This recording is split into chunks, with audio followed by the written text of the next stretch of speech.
तारो यत्पादा गुजरे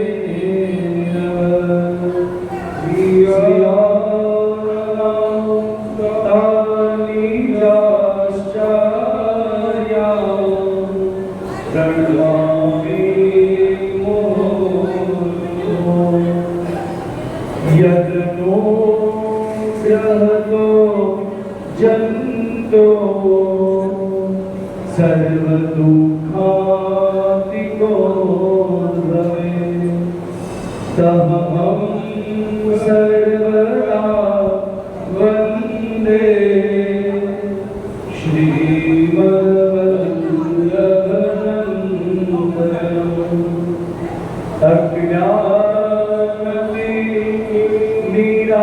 निराग्यस्य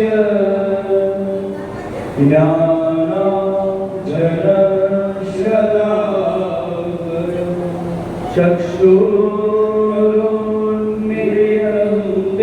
चक्षुरुन्मीलितं तस्मै श्री गुरवे नमामि हृदये शेषे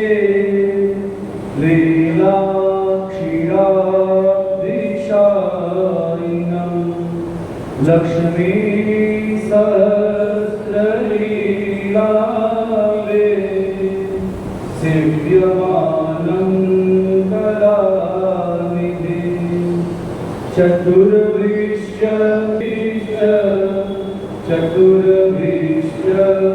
त्रिभिस्कला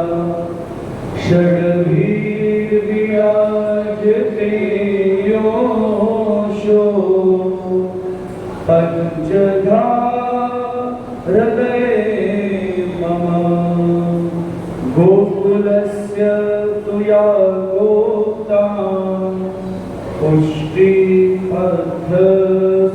पुष्टिपथसुरक्षिता जनिता सुतुल्यवंशस्य गोकुलेशं नमामि तं प्रभुर्दत्तकुमारो मे स्वामी वृषभानुजा कृतार्थोऽहं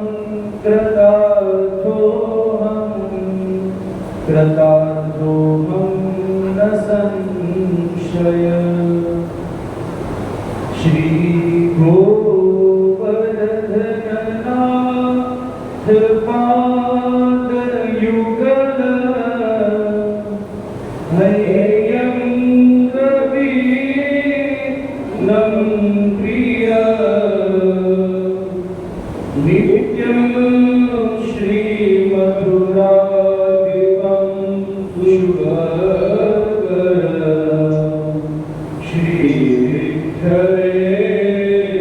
श्रीविठ्ठलेशन्मुदा श्रीमद्पार्वतीश गोकुलपति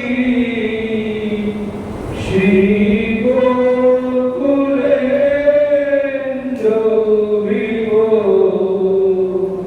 श्रीमन्मन्मथमोहनं रटवर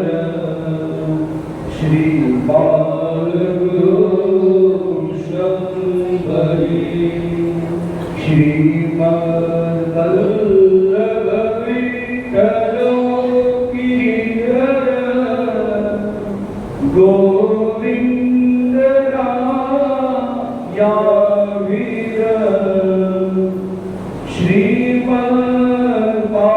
श्रीमद्बालकृष्ण गोकुलपति नाथं रघुनाथरा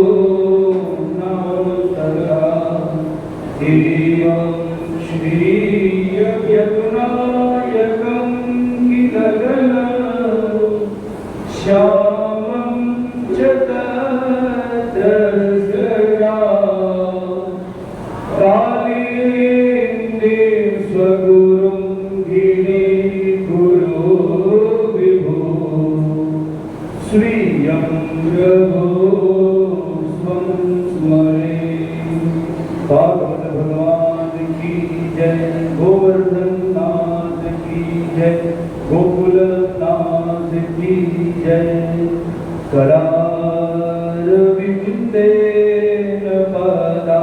पदारविन्द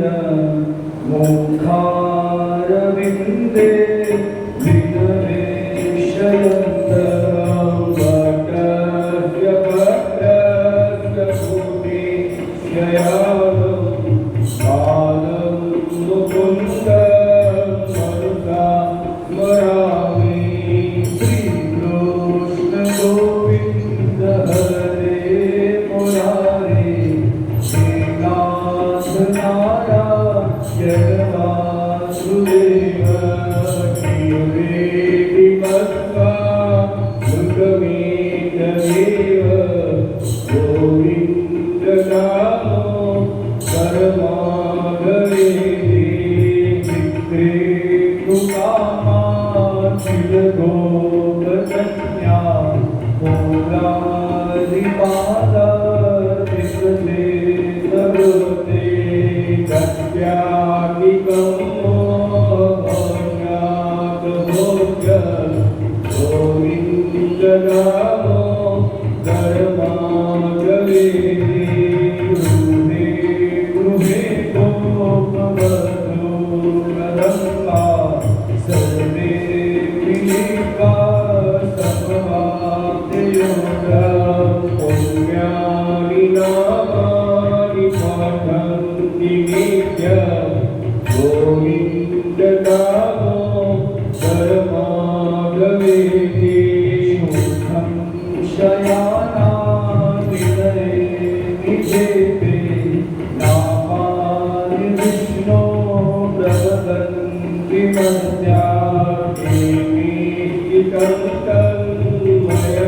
मध्यात्मिकन्तन्मयकामयन्ति गोविन्दनामो परमागमेति जीवे सदेवं गजसुन्दराणि नामानि कृष्णस्य मनोहराणि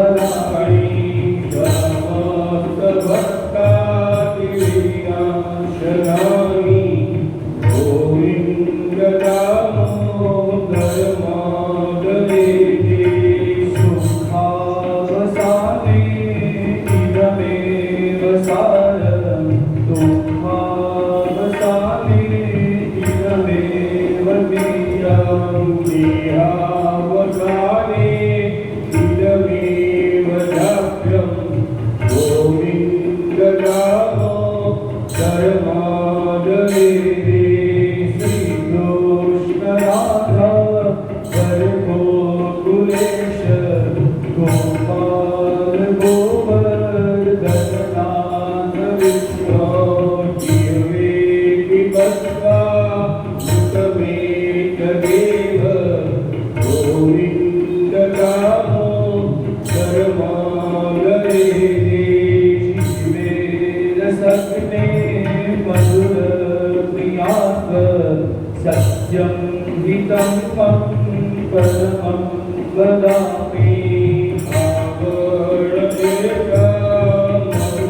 आवरणेकमधुराक्षराणि गोविन्दनामो परमागमेति वामेव याचे मम देहि जीवे समाजते दण्डधरे कृतान्ते वक्तव्यमेव मधुरसुभक्त्या गोविन्दनामो परमागमेति श्रीनाथ विष्णवेश्वर देवमूर्ते श्रीदेवकीनन्दन देवि सत्त्वे गिरवेति मत्वा मुखमेकमेव गोविन्दनामो परमागमेति गोपीपते कंसरिपो मुकुन्द लक्ष्मीपते केशव वासुदेव गिरवेति मत्वा मुखमेकमेव गोविन्दनामो धर्मागमेति गोविन्दनामो धर्मागमेति